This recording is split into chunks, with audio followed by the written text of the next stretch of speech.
Bongkarnya kita, hati kita tak nak cakap macam tu. Aku minta tolong. Tak payah cakap tuan-tuan apa masalah kita, apa yang berlaku pada kita, kerana Allah itu maha mengetahui. Cakap aja, ya Allah, aku minta tolong.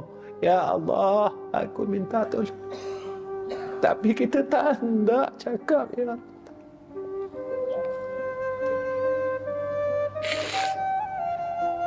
Bongkarnya kita, hati kita tak nak cakap macam tu.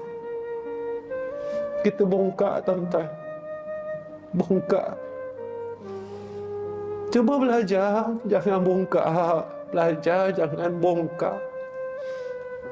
Tak payahlah cakap detail dengan Allah, sebab Allah ni maha mengetahui.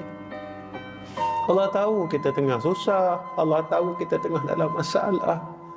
Allah tahu kita tengah sakit. Allah nak kita cakap dengan dia aja.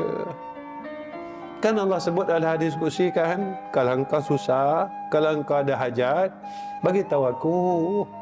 Kalau engkau ada dosa, bagi tahu aku. Engkau ada dosa, aku ampunkan, tapi bagi tahu. Engkau ada hajat, aku sampaikan, tapi bagi tahu. Jangan tak bagi tahu. Saya tak cakap baiknya Allah, tapi kita tak nak cakap pun. Terus saya cakap kita dibongkar, tuan-tuan. Bongkar, sombong tanpa kita sedar. Bersalahnya belajar, tuan-tuan, ya. Bangun pukul 5 pagi tu, ya Allah, aku minta tolong. Perkataan aku minta tolong tu Allah dah tahu dah apa yang kita nak minta lepas.